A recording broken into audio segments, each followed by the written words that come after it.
Hola, en este video hablaremos sobre la prevención del abuso sexual infantil enmarcado en la organización ASPASI, que trabaja en esta materia desde el 2007.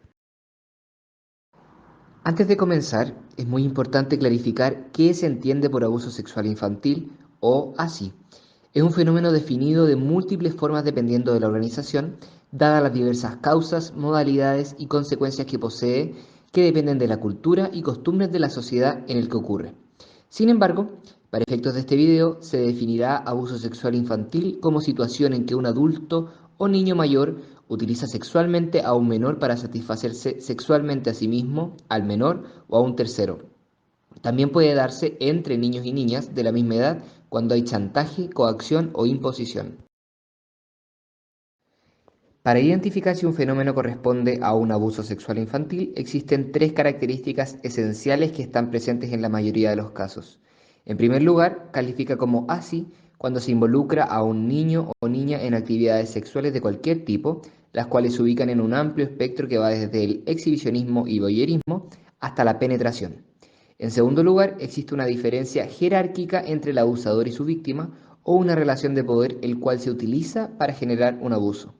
Y en tercer lugar, se utilizan maniobras coercitivas por parte del abusador para manipular a la víctima. Es importante entender que no es necesario que una situación tenga las tres características para ser considerado como abuso sexual infantil, sino que al ver una de ellas es relevante estar atento porque puede ocurrir. Ahora, la gran pregunta es cómo prevenir una situación de abuso sexual infantil y qué hacer una vez que ya ha ocurrido. Para esto existen tres tipos de prevención que se pueden utilizar para evitar o frenar una situación de abuso. Se dividen en base a la etapa de desarrollo en que se encuentra la situación.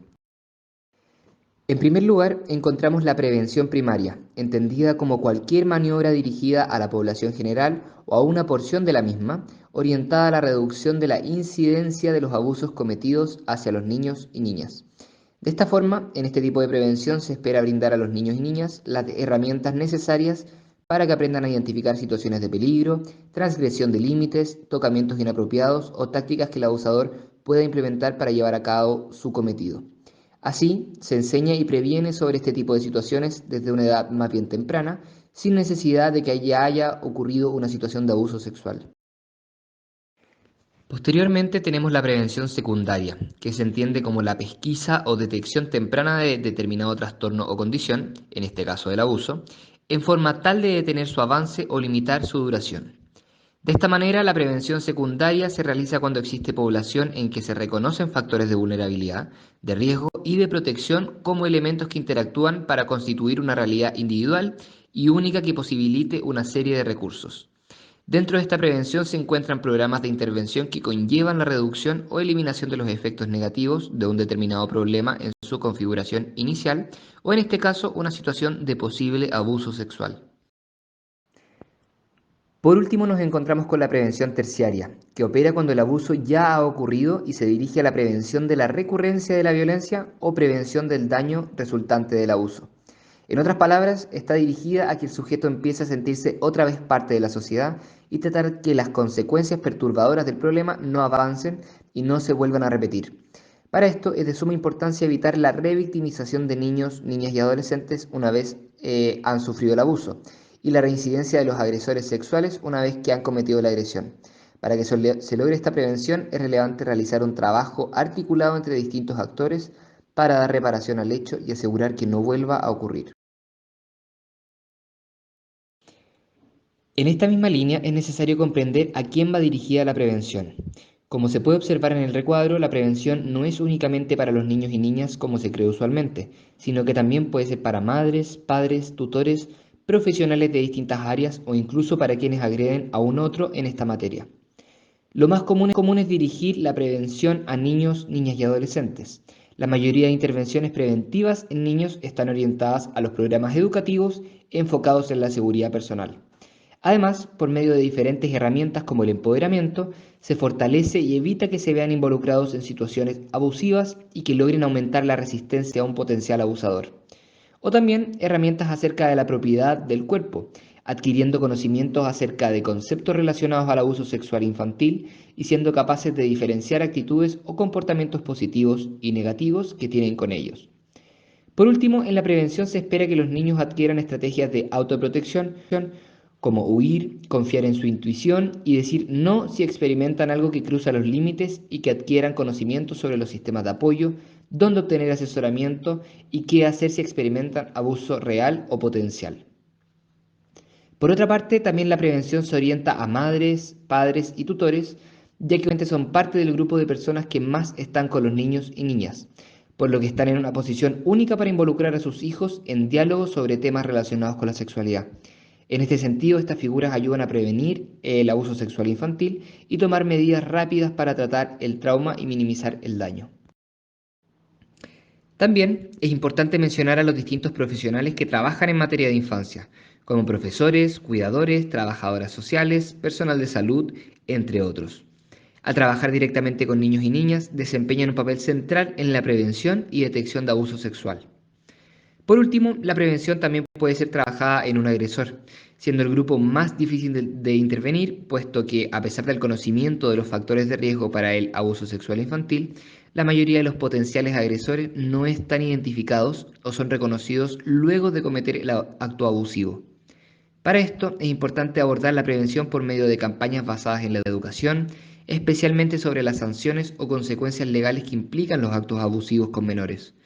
Además, recalcamos la relevancia de abordar estos desde pequeños con educación sexual integral, evitando que una persona pueda ser agresor sexual con posterioridad.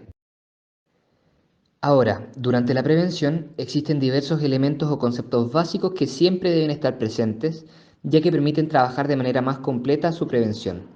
El primero es el concepto de mi cuerpo es mío, que ayuda a comprender la pertenencia del propio cuerpo y los derechos que cada cual tiene sobre él. En este sentido se aborda lo que son las zonas privadas, reconociendo las partes íntimas y llamándolas siempre por sus nombres reales, y los límites y espacio personal, reconociendo el derecho a ser respetados y desarrollando la capacidad de discriminar límites apropiados del contacto físico. El segundo es la confianza, por el cual se busca generar un trabajo sobre exposición a riesgos al confiar demasiado rápido o en forma indiscriminada en ciertas personas, o la tendencia contraria consistente en ver el mundo como inseguro al generalizar la desconfianza sentida hacia el abusador. Después tenemos los secretos, que son muy utilizados por quienes abusan de niños y niñas. A través de esto se busca discriminar cuáles son los secretos que resultan peligrosos para la propia integridad, alentándolos a revelarlos con personas de confianza. En cuarto lugar, hay que realizar un trabajo con las emociones.